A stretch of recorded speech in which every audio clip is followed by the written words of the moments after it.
ఒక Zen master ఆశ్రమానికి వెళ్తాడు అన్నమాట. వెళ్ళి దేవుడు అంటే ఎవరు, సెల్ఫ్ రియలైజేషన్ అంటే ఏంటి, జ్ఞానోదయం అంటే ఏంటి, ఇలా చాలా రకాల ప్రశ్నలు అడుగుతాడు. నువ్వు అడిగే ఏ ప్రశ్నకి నాకు సమాధానం తెలియదు, నాకు తెలిసిందల్లా ఈ ఉప్మా ఎలా తినాలో తెలుసు అంటాడు అనమాట. కానీ తర్వాత ఏం జరుగుతుందంటే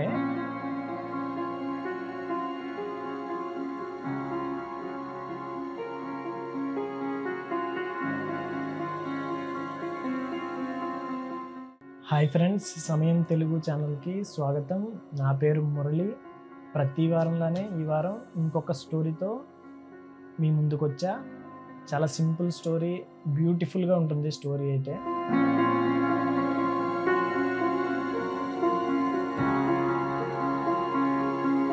ఒక రిచెస్ట్ మ్యాన్ ఉన్నాడు, అంటే చాలా కోటీశ్వరుడు నిజానికి. అయితే అన్నీ ఉన్నాయి కానీ ఆనందం ఉంటే లేదనమాట. సో వెతికాడు, తిరిగాడు, చాలా ఆశ్రమాలు వెంట పడ్డాడు.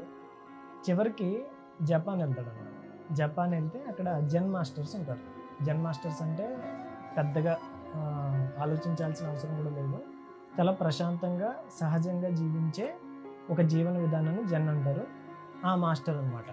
సో వాళ్ళ ఆశ్రమానికి వెళ్తాడు ఈ రిచెస్ట్ మ్యాన్.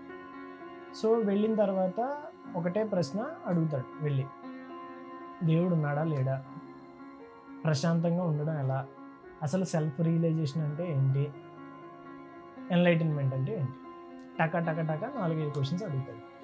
సో ఈ ప్రశ్నలకి సమాధానం వెంటనే వస్తుందని ఎక్స్పెక్ట్ చేసి వెళ్తాడు నిజానికి. కానీ ఆ మాంక్ అంటే ఆ జెన్ మాస్టర్ ఎవరైతే ఉన్నారో ఫస్ట్ ఒక్క లుక్ ఇస్తాడు. ఇచ్చి తర్వాత ఏం చెప్తాడంటే ఆ కింద ఉన్న తన శిష్యుడి వైపు చూసి ఏమీ మాట్లాడకుండా తను చెప్పాలనుకున్నది జస్ట్ సైగలతోనే, కను సైగలతోనే చెప్తాడన్నమాట. సో చెప్పేసి మాస్టర్ వెళ్ళిపోతాడు. తర్వాత ఆ పక్కన ఉన్న శిష్యుడు ఏం చెప్తాడంటే, నీకు ఏం చెప్పాలో, నిన్ను ఏం చేయాలో నాకు చెప్పారు, నువ్వు నాతో పాటు రా అని చెప్పి ఆశ్రమం లోపలికి తీసుకెళ్తాడు. తీసుకెళ్ళిన తర్వాత ఏం చేస్తాడంటే, రోజు నువ్వు చేయాల్సిన పని ఏంటంటే జెన్ మాస్టర్ ఎవరైతే ఉన్నారో ఆయనకి నువ్వు ఫుడ్ సర్వ్ చేయాలి. అంటే ఆయన వచ్చి కూర్చుంటాడు, నువ్వు ఫుడ్ సర్వ్ చేయాలన్నమాట. తర్వాత అప్పుడప్పుడు ఆ పనులు మారుస్తూ ఉంటారనమాట.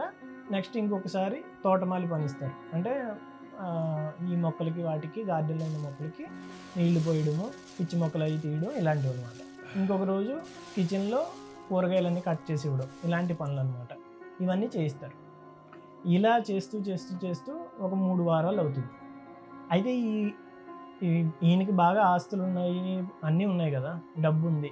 సో ఈ పనులన్నీ ఎందుకు చేయాలి అనే క్వశ్చన్ తర్వాత 3 వీక్స్ తర్వాత మొదలవుతుంది. సో ఏమనుకుంటాడంటే తనలో తాను చిరాకు పడుతూ ఉంటాడు అనమాట. అసలు నేను ఇక్కడికి ఎందుకు వచ్చాను, అసలు నాకు ఇక్కడ ఏం పని, ఇక్కడికి వచ్చి అంటే నాకే ఒక 10 మంది పని వాళ్ళు ఉన్నారు ఇంట్లో, సో నేను ఇక్కడికి వచ్చి ఒకరి కోసం పని చేయడం ఏంటి అని చెప్పి ఒకసారి కోపం వస్తుంది, ఆవేశపడతాడు. కానీ తర్వాత ఎంత ఆవేశపడినా వీటికి సమాధానం అయితే తెలుసుకోవాలి కాబట్టి ఇక తప్పక అక్కడ వర్క్ చేస్తాం అన్నమాట. సో ఇంకొక 3 వారాలు అవుతుంది. అయిన తర్వాత ఇన్నిసార్లు జెన్ మాస్టర్ ఆయనకి కనిపించినా కూడా ఒక్క సమాధానం కూడా చెప్పడనమాట. ఇతని వైపు చూడడు కూడా కనీసం. సో ఇది ఇంకా ఇరిటేటింగ్ అనిపిస్తుంది తనకి. సో చివరికి ఏం చేస్తాడంటే ఒకరోజు జెన్ మాస్టర్ వచ్చి డైనింగ్ టేబుల్ దగ్గర కూర్చొని ఫుడ్ తినడానికి రెడీగా ఉంటాడు. సో ఆ రోజు ఆ డ్యూటీ అంటే ఫుడ్ సర్వ్ చేసే డ్యూటీ ఈ richest man. So food serve చేయడానికి వెళ్తాడు. వెళ్ళినప్పుడు సరిగ్గా ఇదే టైము కాబట్టి తినే టైంలోనే ఆపేసి అడుగుదామని చెప్పి ఆయన తినేటప్పుడు చేయి పట్టుకొని ఫస్ట్ నేను అడిగిన వాటికి సమాధానం చెప్పండి, దాని తర్వాతే మీరు ఫుడ్ తినాలి, అప్పటి వరకు మీరు ఫుడ్ తినడానికి లేదు అంటాడు అనమాట. సో జెన్ మాస్టర్, ఎందుకయ్యా ఫుడ్ తినేటప్పుడు ఇలా ఆపుతావు, ముందు తర్వాత మాట్లాడుకుందాంలే, ఎందుకు అంత కంగారు అంటూ ప్రశాంతంగా మాట్లాడతాడు. సో అది ఇంకా కోపం తెప్పిస్తుంది ఆయనకి. సో ఏమంటాడంటే, లేదు ఇప్పటికే 6-7 వారాలు గడిచిపోయి నేను ఇక్కడికి వచ్చి నాకు బోల్డ్ పనులు ఉన్నాయి అవతల, నువ్వు చెప్పాల్సిన వాటికి ఆన్సర్లు చెప్పు, తర్వాతే నువ్వు ఫుడ్ తిను, అప్పటి వరకు నీకు ఏం పెట్టను అని చెప్పి అంటాడు అనమాట. సో జెన్ మాస్టర్, సరే అడుగు, ఏం అడుగుతావు అడుగు అంటాడు అనమాట. అసలు నీకేం తెలుసు, ఎన్లైటన్మెంట్ అంటే ఏంటి, అంటే జ్ఞానోదయం, ఎన్లైటన్మెంట్ అంటే జ్ఞానోదయం అంటే ఏంటి అని అడుగుతాడు అనమాట. ఇదిగో నీకు ఒక ముక్క క్లారిటీగా చెప్తాను. ఇప్పుడు ఏంటంటే అదే ఫుడ్ ఏదైతే ఉందో ఆ ఫుడ్, ఫర్ ఎగ్జాంపుల్ ఉప్మా అనుకున్నాం, ఈ ఉప్మా తినడం ఉంది కదా, నా దృష్టిలో ఇదే జ్ఞానోదయం అంటాడు అనమాట. ఉప్మా తినడం జ్ఞానోదయం, దీనికోసం ఇన్నాళ్ళు నేను ఇక్కడ ఉంది అని చెప్పి లోపల అనుకుంటుంటాడు, తిట్టుకుంటుంటాడు. వీడు అంటే ఇప్పుడు తినే టైం కాబట్టి అందుకే చెప్పట్లేదేమో అని చెప్పి సరే ఏదో ఒకటి అని చెప్పి అంటే ఆయన తింటూ ఉంటాడు, తినేస్తాడు, అయిపోద్ది. తర్వాత హ్యాండ్ వాష్ చేసుకోవడానికి వెళ్ళినప్పుడు మళ్ళీ వెంట పడతాడు ఈయన. వెళ్ళి హ్యాండ్ వాష్ చేసుకునేటప్పుడు మళ్ళీ ఆపుతాడు. ఆపి ఇప్పుడు చెప్పు జ్ఞానోదయం అంటే ఏంటి, అసలు సెల్ఫ్ రియలైజేషన్ అంటే ఏంటని మళ్ళీ అడుగుతాడు. సో ఆయన మళ్ళీ ఏం చెప్తాడంటే, ఇదిగో ఇప్పుడు ఈ చెయ్యి ఉంది కదా, ఈ చేతిని కడుక్కోవడం ఏదైతే ఉందో అదే జ్ఞానోదయం అంటాడు అనమాట. ఈ చెయ్యి కడుక్కోవడం జ్ఞానోదయం ఏంటి, ఫుడ్ తినడం జ్ఞానోదయం ఏంటి అనేది వీడికి బుర్ర పిచ్చెక్కుతుంది. ఎక్కి దాని తర్వాత ఆయన వెళ్ళిపోతాడు. వెళ్ళిపోయిన తర్వాత బయటికి వస్తాడు, ఆశ్రమం బయటికి ప్రశాంతంగా ఒక చోట నుంచుంటాడు. నుంచొని శూన్యంలోకి అంటే గాలిలోకి చూస్తూ ఆలోచిస్తాడు, అసలు నేనేం అడిగాను, ఆయన ఏం సమాధానం చెప్పాడని. నిజానికి ఈయన అడిగింది ఏంటంటే సెల్ఫ్ రియలైజేషన్ అంటే జ్ఞానోదయం అంటే ఏంటి అని అడిగాడు.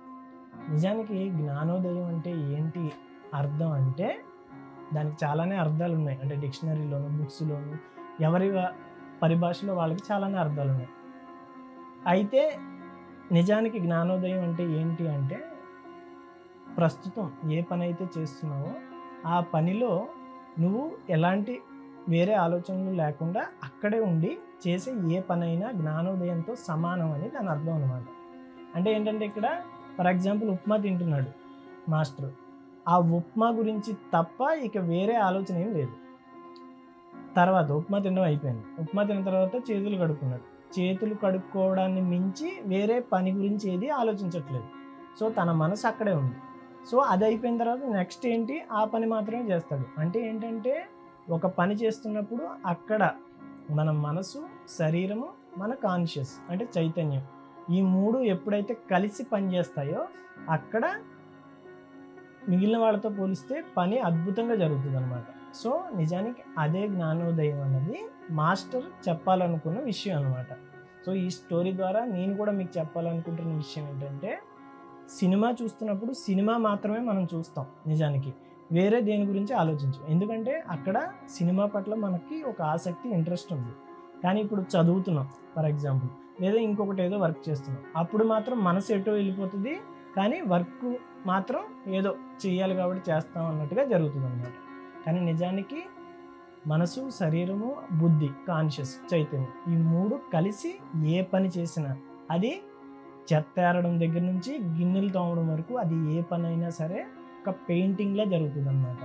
సో మీ పని కూడా అంతే అద్భుతంగా ఇక నుంచి జరగాలని కోరుకుంటూ మురళి, మళ్ళీ వచ్చే వారం మరో స్టోరీతో మళ్ళీ కలుద్దాం. This is Murali signing off. సమయం తెలుగు. బాయ్.